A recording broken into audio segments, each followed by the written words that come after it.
नमस्कार, सत्ता का महासंग्राम देख रहे हैं आप। मैं हूं आपके साथ ब्रजेश चौकसी। मतदान से जुड़ी खबरें हम आपको लगातार अपडेट दे रहे हैं और इसी कड़ी में ये खबर आ रही है राजगढ़ से, जहां ईवीएम पर पहले से उनको भरोसा नहीं था। जो सॉफ्टवेयर रहता है, जो बटन दबाएंगे, हो सकता है सॉफ्टवेयर में कुछ और हो और किसी और पर्ची पर कोई और पर्ची वहाँ नजर आ रही हो। तो वीवीपैट पर भी सवाल उठा रहे हैं, ईवीएम पर भी सवाल उठा रहे हैं। तो इसी में चर्चा करेंगे। चर्चा में हमारे साथ मौजूद हैं अजय सिंह यादव, बीजेपी नेता हैं, अंबिका शर्मा कांग्रेस नेता हैं, रमेश शर्मा वरिष्ठ पत्रकार और हमारे सहयोगी प्रभु पटेरिया। तो शुरुआत अजय जी आपसे ही करते हैं। दिग्विजय सिंह ने मतदान के बीच में कहा है ईवीएम पर भरोसा नहीं है उन्हें, पहले भी नहीं था, अब वीवीपैट पर भी सवाल उठा रहे हैं। साथ में कह रहे हैं निष्पक्ष चुनाव होना चाहिए, फर्जी वोटिंग हुई है। उन्होंने एक तरह से इशारा किया है कि फर्जी वोटिंग हुई है, आप पर आरोप लगा है, फर्जी वोटिंग कराई है आपने, ईवीएम भी सेट है। देखिए ब्रजेश जी, ये तो स्वाभाविक ही था कि जब मतदान समाप्त होगा और दिग्विजय सिंह जी की हार मशीनों में तय हो जाएगी तो दिग्विजय सिंह जी को ईवीएम पे सवाल उठना नहीं था। अब इसमें कांग्रेस के नेताओं के लिए एक सवाल है कि दिग्विजय सिंह ने जो 1.5 महीने पहले चुनौती दी थी कि मैं 390 फार्म भरवाऊंगा और राजगढ़ में सुनिश्चित करूंगा कि ईवीएम से चुनाव ना होकर बैलेट पेपर से चुनाव होगा, तो दिग्विजय सिंह और कांग्रेस पार्टी क्यों भाग गई अपनी ही चुनौती से? तो स्पष्ट है कि कांग्रेस के नेता जानते हैं कि जनता में उनके पास जनाधार नहीं बचा है, लेकिन हार का ठीकरा कहीं तो फोड़ना है। तो यहाँ तो गिनती से पहले ही दिग्विजय सिंह ने अपना ईवीएम का रोना चालू कर दिया। जिस तरह से राजगढ़ में भारी मतदान हो रहा है, मैं आपको चुनौती पूर्वक कांग्रेस के प्रवक्ता को कह रहा हूँ, 5 लाख से ज्यादा मतों से दिग्विजय सिंह राजगढ़ में चुनाव हारने जा रहे हैं। इसलिए अभी से इस तरह की बातें कर रहे हैं। देश की जनता ने देखा है कांग्रेस पार्टी की रीति नीति और जिस तरह की बंटवारे की राजनीति रही है, और राजगढ़ में तो कांग्रेस को दुगना विरोध झेलना पड़ा। एक तरफ कांग्रेस पार्टी, दूसरी तरफ दिग्विजय सिंह स्वयं की बंटाधार की छवि। 20 साल से कांग्रेस बाहर नहीं निकल पाई। 5 साल पहले भोपाल में लड़े तो 4 लाख वोटों से चुनाव हार गए। इसलिए दिग्विजय सिंह जी अपने स्वयं का मूल्यांकन करने की बजाय इधर उधर ठीकरा फोड़ने की तैयारी कर रहे हैं। कांग्रेस पार्टी जो विरासत की संपत्तियों पर टैक्स लगाने की बात करे, ओबीसी आरक्षण में मुस्लिम आरक्षण देने की बात करे, आज इनके गठबंधन के सहयोगी लालू प्रसाद जी ने खुले तौर पे कहा कि मुस्लिम आरक्षण होना चाहिए और इनका इंडी गठबंधन इसी के लिए काम कर रहा है। तो जब प्रधानमंत्री जी चुनौती पूर्वक कहते हैं कि पिछड़े वर्गों, अनुसूचित जाति और जनजाति के आरक्षण में हम कांग्रेस की तुष्टीकरण नहीं होने देंगे, तो कांग्रेस पार्टी की कलई खुल गई है। इसलिए कांग्रेस के नेता भागते फिर चलिए जवाब ले लेते हैं अंबिका जी से। अंबिका जी, हार लगभग तय है दिग्विजय सिंह की, वो कह रहे हैं इस वजह से अभी से किसी पर तो ठीकरा फोड़ना है, तो उन्होंने ईवीएम को चुन लिया। सबसे पहले तो आप सबका नमस्कार। ये प्रवक्ता महोदय की वाणी मैंने सुनी, ये बता रहे हैं 5 लाख वोट से दिग्विजय सिंह जी हार रहे हैं। बड़ बोलापन है। दिग्विजय सिंह जमीनी नेता है, आम नागरिक से उनका प्रभाव है। वो कांग्रेस के बड़े जिम्मेदार नेता है। राजगढ़ पिछली बार भी 4 लाख से हारे थे। राजगढ़ क्षेत्र में सुन लीजिए, राजगढ़ क्षेत्र में उनका लोगों से जीवन संपर्क है और राजगढ़ में भी कांग्रेस 4.25 लाख से ही हारी थी पिछली बार। ईवीएम का जो दिग्विजय सिंह जी मुद्दा उठा रहे हैं वो आज थोड़ी उठा रहे हैं, पूरी कांग्रेस उठा रही। हमको भरोसा नहीं है ईवीएम पर। हम कह रहे हैं कोई सॉफ्टवेयर इसमें लगा हुआ है, वोट डालते कहीं है, कहीं वोट जाता है, हमारी आपत्ति है। बैलेट पेपर से आप चुनाव क्यों नहीं कराते? बैलेट पेपर से जब चुनाव होते थे तब तो कोई इस प्रकार की आपत्तियां नहीं आती थी। अंबिका जी, तब बूथ कैप्चरिंग होती थी, लूट ली जाती थी पेटियां, बूथ मतदान केंद्रों पर कब्जा हो जाता था। किस दौर में जा रहे हैं? अंबिका जी 2004 और 2009 में इसी ईवीएम से आपकी सरकार कैसे बनी थी? क्या ये सेटिंग करके बनी थी? आप 2004 2009 दोनों सरकारें यूपी की ईवीएम से बनी थी। अब तो सॉफ्टवेयर के माध्यम से बड़े खूबसूरत तरीके से ये वोटों पर डकैती डाल लेते हैं। हमारा ये आरोप है, कांग्रेस का ये आरोप है। 400 उम्मीदवार क्यों नहीं लड़ाए दिग्विजय सिंह ने? जब आप इतने तय थे, इतना सुनिश्चित था आपका आरोप, तो आपके पास रास्ता था। दिग्विजय सिंह ने स्वयं बताया था रास्ता की 400 उम्मीदवार लगा के हम मतदान करवाएंगे बैलेट पेपर से। 487 से भी काम बनने वाला नहीं था। चुनाव ईवीएम से दिग्विजय सिंह ने बताया था, हमने तो बताया नहीं। दिग्विजय सिंह और आप लोग तय करो कि कब क्या बोलना तो है। मतलब कांग्रेस को उम्मीदवार नहीं मिले 390 राजगढ़ में भी? नहीं, कांग्रेस के पास भूपेश बघेल ने भी कहा था, उनको भी नहीं मिले लगता है। 3090 उम्मीदवार कांग्रेस के पास खड़े हुए हैं, ऐसा नहीं है। अरे तो जब आप तय थे तो बनवा के देख लेते, एक बार फैसला हो जाता। कांग्रेस के देखिए, अब आपकी बौखलाहट है, बधाई। अरे कैसी बौखलाहट? आप ही ने चुनौती दी, स्वयं चुनौती। चलिए मैं लौट रहा हूँ। ताजा मतदान प्रतिशत के आंकड़े दर्शकों को बता देता हूँ। बड़ी खबर आ गई है, मध्य प्रदेश में 5 बजे। तो रमेश शर्मा जी, सर्वाधिक मतदान राजगढ़ में हुआ है। यहाँ से आरोप लग रहे हैं फर्जी मतदान के, यहाँ से आरोप लग रहे हैं कि ईवीएम पर भरोसा नहीं है। तो ये सर्वाधिक मतदान हुआ है, इसके पीछे क्या तर्क है? या तो एक वजह ये हो सकती है कि वहाँ पे कांटे का मुकाबला होगा, इसलिए ज़्यादा मतदान हुआ है। फिर दिग्विजय सिंह इस तरह के आरोप क्यों लगा रहे हैं, और क्या मंशा हो सकती है उनकी इस आरोप के पीछे? दिग्विजय सिंह जी तो शुरू से ही कह रहे हैं कि हमें आ रहा हूँ रमेश शर्मा जी, अनम्यूट कर लीजिए आप।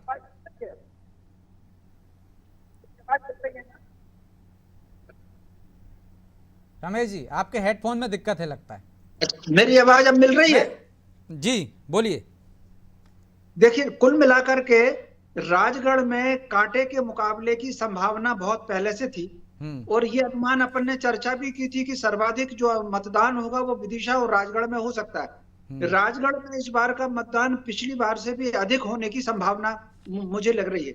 ये मुकाबला कांटे का मुकाबला ही है, और अभी ये बिल्कुल नहीं कहा जा सकता कि वहां कौन जीतेगा, ये बिल्कुल नहीं कहा जा सकता। इस पिछली बार की तरह इस बार भी नगरीय क्षेत्रों में मतदान कम है, तो ग्रामीण क्षेत्र में मतदान ज्यादा है। ग्रामीण क्षेत्र का मतदाता इस बार बहुत चुप्पी में था। अब उस चुप्पी ने किस तरफ धारा पकड़ी है ये कहा नहीं जा सकता। तो कुल मिलाकर के ये जो आज 9 सीट पर जो मतदान हुआ है, उसमें सबसे ज्यादा रोचक और जिज्ञासु अगर कहीं कोई सीट हो सकती है तो वो केवल राजगढ़ सीट है। हालांकि आज की 9 सीटों में जो मुझे लग रहा है कि हार जीत का सबसे ज्यादा अंतर अगर होगा तो विदिशा में होगा। जीतेगा कौन ये तो अपन को 4 जून को पता चलेगा, लेकिन जो भी व्यक्ति जीतेगा वो कम से कम 55% डाले गए वोट का 55% क्रॉस करेगा। तो हार जीत का बड़ा अंतर विदिशा क्षेत्र में हो सकता है, लेकिन फिर भी राजगढ़ क्षेत्र में सस्पेंस आप देखिए आखिर तक बना रहेगा। वहां परिणाम कुछ भी हो सकता है। आज भले दिग्विजय सिंह जी आरोप लगा रहे हो ईवीएम मशीन पर, जो कि ये वो लगाते रहे हैं, लेकिन फिर भी जिस तरीके से दिग्विजय सिंह का चुनाव प्रचार जो रहा है, तो राजगढ़ में कहीं ना कहीं तुलना में थोड़ा सा ज्यादा सक्रिय रहा है। और गाड़ी से भी वो जाते थे तो गांव के किनारे छोड़ करके ज्यादातर वो पैदल जाते थे। तो कुल मिलाकर के उनका जो साइलेंट प्रचार रहा है, उनके बेटे का प्रचार, पूरा परिवार उनके प्रचार में लग गया था। तो अभी कुछ कहा नहीं जा सकता कि वहां का परिणाम क्या होगा। इन 9 सीट में सबसे ज्यादा रोचक मुकाबला है वो राजगढ़ में ही है। तो प्रभु जी, आप भी रोचक मुकाबला मान रहे हैं? क्योंकि पिछली बार हम देख रहे हैं कि वहां 4.5 लाख का अंतर था, 34.2% का अंतर था। जी खाई क्या दिग्विजय सिंह के मैदान में उतरने से पट जाएगी? यहाँ आप भी रोचक मुकाबला देख रहे हैं। यदि रोचक मुकाबला है, कांटे की टक्कर है, तो फिर इस तरह के बयान क्यों? देखिए ब्रजेश जी, मैं रमेश शर्मा जी ने जो कहा उनकी बात से सहमत हूँ, लेकिन इसमें मेरा थोड़ा सा और जरा सा हटके मेरा एंगल है इसमें। दिग्विजय सिंह वो शख्स हैं, जब वो भोपाल में चुनाव लड़े तो भोपाल के 61 साल के इतिहास में सर्वाधिक मतदान भोपाल में हुआ था 2019 में। दिग्विजय सिंह अब राजगढ़ लौटे हैं 33 साल बाद, तो हम देख रहे हैं कि ये तीसरे चरण में जो मतदान हो रहा है उसमें सबसे ज़्यादा पोलिंग यदि कहीं हुई है तो राजगढ़ में हुई है। तो दिग्विजय सिंह कम से कम जो भी परिणाम आया, तो दिग्विजय राजगढ़ की जनता दिग्विजय सिंह को अटूट चाहती है, इसलिए उनको वोट करने आई है, या फिर भोपाल जैसी नफरत करती है जो उतनी ज़्यादा संख्या में वोट करने आई है। ये दोनों पक्ष हो सकते हैं, लेकिन इसमें अच्छाई एक इस पूरे में जो दिख रही है ब्रजेश जी, वो ये है कि चुनाव आयोग को उनको मध्य प्रदेश के लिए अपना ब्रांड एम्बेसडर बना देना चाहिए। उनको प्रदेश की 29 की 29 सीटों पर लड़वाएं तो शायद पहले दूसरे चरण वाली जो स्थिति वो नहीं होती, बम्पर मतदान होता हर जगह पर, क्योंकि आप देखिए दिग्विजय सिंह 2 बार तो साबित ही कर चुके ना, पिछले बार भी ऐसे ही रहा, इस बार भी यही है। तो निश्चित तौर पर वहाँ का रोचक मुकाबला है। हालांकि वो सीट का नेचर भारतीय जनता पार्टी का रहा है। दिग्विजय सिंह 2 बार वहाँ से सांसद रहे हैं, उनके भाई 4 बार सांसद रहे हैं, 3 बार कांग्रेस के टिकट पर, 1 बार बीजेपी के टिकट पर, और 1 बार उनके भाई को दिग्विजय सिंह के ही एक आदमी ने हराया है, उन्हीं के परिवार से जुड़े हुए व्यक्ति ने हराया है। तो निश्चित तौर पर इस सीट का रोचक परिणाम। और देखिए कि उनको दिग्विजय सिंह का जो गृह क्षेत्र है राघवगढ़, वहाँ से ज़्यादा पोलिंग जो हुई है, सबसे अधिक पोलिंग उन 8 विधानसभा क्षेत्रों में वो हुई है तो सुसनेर में और सारंगपुर में हुई है।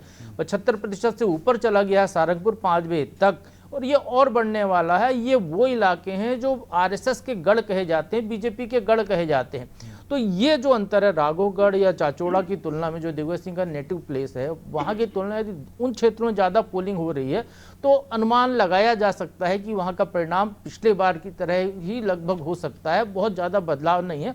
और शायद यही वजह है जो दिग्विजय सिंह जो है ईवीएम पर सवाल उठा रहे हैं। यही वजह है कि उन्होंने कहा कि वहाँ पर सुबह उन्होंने एक पॉइंट रेज किया कि 11 वोट डले उसमें से जो है और 50 दिख रहे हैं। दिग्विजय सिंह को पता चल गया कि 50 दिख रहे हैं। एक सवाल देखिए ब्रजेश जी, मैं बता रहा हूँ वीवीपैट पर जो दिखता है वो कह रहे हैं कि वो तो किसी और को भी देखिए, वही दिग्विजय सिंह ने जो एक पॉइंट रेज किया कि 11 लोगों ने मतदान किया और 50 दिख रहे हैं, तो 50 दिख कैसे रहना, तो वीवीपैट की पर्ची नापी गई। अब हमारे जो गेस्ट जुड़े हुए हैं, मैं सबके पास यदि थोड़ा थोड़ा सा समय, रमेश शर्मा जी आपने वोट डाला, आपने जो बटन दबाया था वीवीपैट पे आपको वही दिखा कि कोई दूसरी चीज दिखी? मैंने जो बटन दबाया था वही मुझे दिखा। जी अंबिका जी, आपको भी वैसे ही दिखा कि आपका कोई अनुभव अलग रहा? मैंने वोट डाला और मुझे वोट दिखा, लेकिन हमारे बस इतना ही, मुझे आपसे बस इतना ही। अजय जी, आपने जो वोट डाला वो आपके वीवीपैट में वही दिखा कि दूसरा दिखा? बिल्कुल वही दिखा, जो वही दिखा ना, मैं तो इत्मीनान से देखता रहा। ब्रजेश जी, इसी बात को मैं बता रहा हूं, आपने भी वही किया, मैंने भी वही किया। सुप्रीम कोर्ट ने अभी हाल ही में अपना निर्णय दिया है ईवीएम और वीवीपैट को लेकर, और उसमें यह कहा है कि पूरे देश में जब से ये गिनती हो रही है वीवीपैट की, मिलान जब से हो रहा है, आंध्र प्रदेश के एक बूथ के अलावा, आंध्र प्रदेश या तेलंगाना का एक बूथ है, उसके अलावा देश में आज तक कहीं पर भी दोनों में अंतर नहीं आया है। और वो भी अंतर शुरुआत की थी, और वो भी अंतर इसलिए आया था कि वहां के जो वोट डले थे वोटिंग के पहले के, मॉक पोलिंग के, वो हटाए नहीं गए थे, इसलिए वहां पर जो वोट 3-4 वोट का अंतर आया था।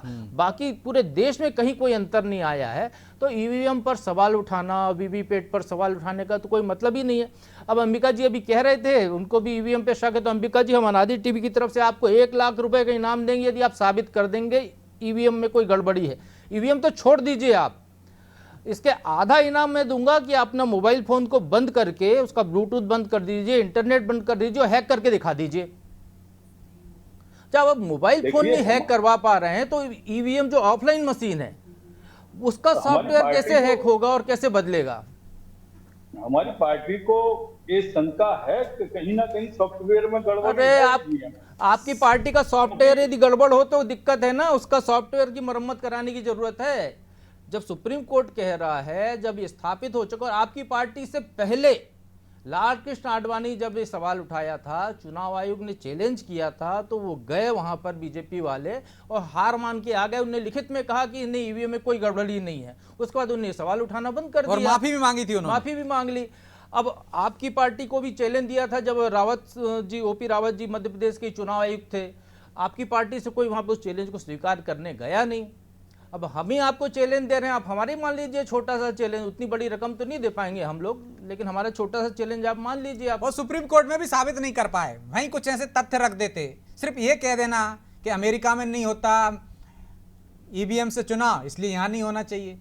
सबसे बड़ा लोकतंत्र, ये हमारी लड़ाई जारी रहेगी, और जब हम बहुमत में आएंगे तो बिल्कुल हम चेंज ही करेंगे। ईवीएम से हम चुनाव होने नहीं देंगे, बैलेट तो अंबिका जी, अभी घोषणा पत्र में नहीं लिखा आपने कि ईवीएम से चुनाव नहीं कराएंगे? कहां लिखा है आपने? घोषणा पत्र में लिख देते, वादा कर लेते। हमारी स्पष्ट मांग है कि हमें ईवीएम पर भरोसा है ही नहीं। पहले पार्टी के चुनाव तो बैलेट पेपर से करा ले अंबिका जी एक आध बार, उसके बाद फिर देश के चुनाव कराइएगा। सब हो जाएंगे, बैलेट पेपर से भी हो जाएंगे, धैर्य रखें। और ये जनता बहुत बड़े बड़े देखिए, आप लोगों के साथ क्रांतिकारी दिक्कत ये परिवर्तन है, क्या है कि जनता जिस चीज को मान रही है, अब हम 5 लोग बैठे हैं, हम 5 में से एक का भी वोट इधर उधर नहीं हुआ, देश भर में जनता किसी का वोट इधर उधर नहीं हुआ, सिर्फ आपके जो हारना, जब हार आसन दिखती है तो आपका वोट इधर उधर होता है। जो अभी अजय जी ने कहा बिल्कुल सही कहा, तेलंगाना में आपने क्यों ईवीएम से सरकार बनाई? दिग्विजय सिंह जी को यदि ईवीएम पे शक था, जब वो कह रहे थे कि इतने सारे कैंडिडेट खड़े कर देंगे कि बुलेट पेपर से चुनाव हो, तो क्यों नहीं कराए? और यदि आपको इतना ही दिक्कत है ईवीएम की उस व्यवस्था से, तो आप असहयोग आंदोलन, महात्मा गांधी जी जो हमारे देश को एक बड़ी दिशा देकर गए, जिससे हमने आज़ादी पाई, आप असहयोग कीजिए, चुनाव से बहिष्कार कर दीजिए। तो निश्चित तौर पर चुनाव आयोग को अपना निर्णय बदलना पड़ेगा। कांग्रेस तो बहुत बड़ी पार्टी, राष्ट्रीय पार्टी, पूरे देश में चुनाव लड़ रही है 300 से ज्यादा सीटों पर। असहयोग कीजिए। आपके पटेरिया जी, हमारी लोकतंत्र में गहन आस्था देखिए, है, वो भी नहीं, असहयोग आंदोलन लोकतंत्र के खिलाफ नहीं है। मुझे रमेश शर्मा जी मेरे से ज्यादा अनुभवी हैं, शायद वो आपको अच्छे से बता देंगे। हम चुनाव का बहिष्कार करने वाले लोग नहीं हैं। हमारी लोकतंत्र में गहन आस्था है। खिलाफ था न सरकार के खिलाफ था। गांधी जी ने जब असहयोग आंदोलन शुरू किया था तो उनका उद्देश्य उचित सम्मान और समानता का अधिकार था। वो असहयोग आंदोलन अंग्रेजों को भगाने के लिए नहीं था, व्यवस्था को बदलने के लिए था जी। व्यवस्था के अंतर्गत उचित सम्मान मिले, उचित स्थान मिले और उचित नियम लागू हो। तो असहयोग आंदोलन जो है वो विरुद्ध नहीं होता, वो अनुकूल ही होता है। वो फिर इसके अलावा भी और बहुत से ऐसे हैं जिसको कम से कम लोग अपना सकते हैं। इसके अलावा एक उदाहरण मैं आपको बताऊं, आपने कहा तो मुझे कई बार हंसी भी आती है कि आप मुझे बताइए, इस समय सारा का सारा कहीं ईडी की बात होती है, कहीं किसी की बात होती है। मैं आपको उदाहरण देना चाहता हूं, देश में भ्रष्टाचार कदाचार का सबसे पहला मुद्दा राहुल गांधी जी के जो दादाजी थे फिरोज गांधी जी, उन्होंने 1957 में संसद में उठाया, जिस पर से उद्योग मंत्री का त्यागपत्र हुआ और एक आदमी कोई जेल गया। आगे चल करके राहुल गांधी जी के पिताजी इतने दुखी थे, उन्होंने कहा कि हम 1 रुपया भेजते हैं 15 ही पैसे जाता है। तो कुल मिलाकर के राहुल जी के पिताजी और दादाजी को जो चिंता थी, सरकार अगर वो भ्रष्टाचार नियंत्रण की बात कर रही तो कांग्रेस अब इसी का ही विरोध कर रही। तो कहीं ना कहीं थोड़ा सा आत्मचिंतन की आवश्यकता है कांग्रेस को, वरना पूरे देश में एक छत्र राज उनका था, आज सिमटते चले जा रहे हैं। तो आत्मचिंतन की आवश्यकता है, कौन सा मुद्दा उठाएं और ठीक है। अंबिका जी, छोटा सा जवाब, समय नहीं है प्लीज। लेकिन मानिए, जितने भी भ्रष्टाचारी हैं, जितने भी घोटालेबाज हैं, जितने भी आरोपी लोग हैं, सब भारतीय जनता पार्टी में आके बिल्कुल पाक साफ हो जाते हैं। ये कौन सा? तो आप मानते हैं कि आपके सारे नेता घोटालेबाज थे? नहीं, हमारे सारे नेता विभिन्न दलों से, आप ही तो कह रहे हैं कि आगे। हाँ, तो आए हैं, उन पर आरोप हैं, उन पर केस चल रहे हैं, ईडी के केस चल रहे हैं, देखिए अंबिका जी, सच्चाई स्वीकार करिए। चलिए अंबिका जी, अजय जी, माफी चाहता हूं, मैं चर्चा को यहीं विराम देना होगा। आप सभी मेहमानों का बहुत बहुत धन्यवाद। सत्ता का महासंग्राम देख रहे हैं आप, खबरों के लिए देखते रहिए अनादि टीवी। और अब सीधे चलते हैं